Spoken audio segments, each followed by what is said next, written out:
फिर क्या फायदा तुम लोगों का यहाँ? तुम लोगों के यहाँ होने के बावजूद आखिर कहाँ चली गई वो? सर हमने उनसे कहा भी आपको जहां भी जाना है हम आपको ले जाएंगे, लेकिन वो नहीं मानी। फौरन से टैक्सी बुलाई और उसमें बैठकर चली गई। क्या तुमने उसके लिए टैक्सी बुलवाई थी? जी बिल्कुल। जल्दी कॉल करो उसे।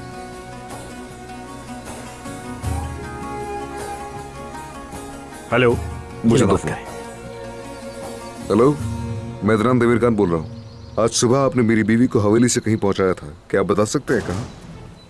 जी मैं इंतजार कर रहा हूँ।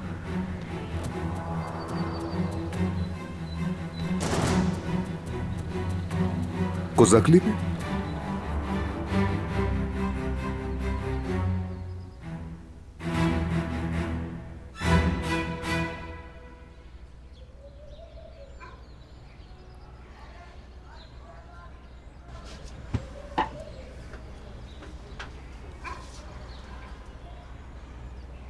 आप ठीक तो हैं?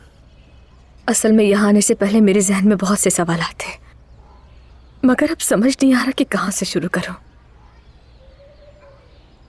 इसे खौफ कहते हैं।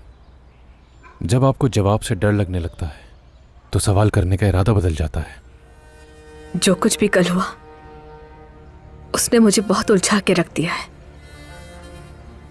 यानी मैं तो एक लंबे अरसे तक सोती रही।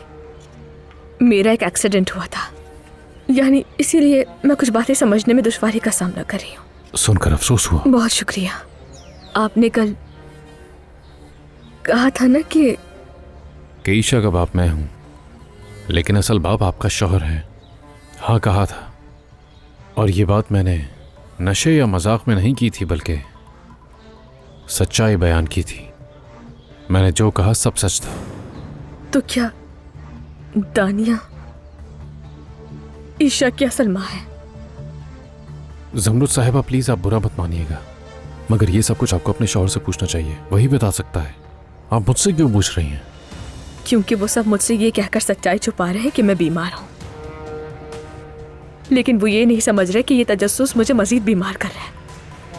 खामोश रहने से मेरे सवाल खत्म नहीं हो सकते, लेकिन मैं कोशिश कर रही हूँ सब समझने की,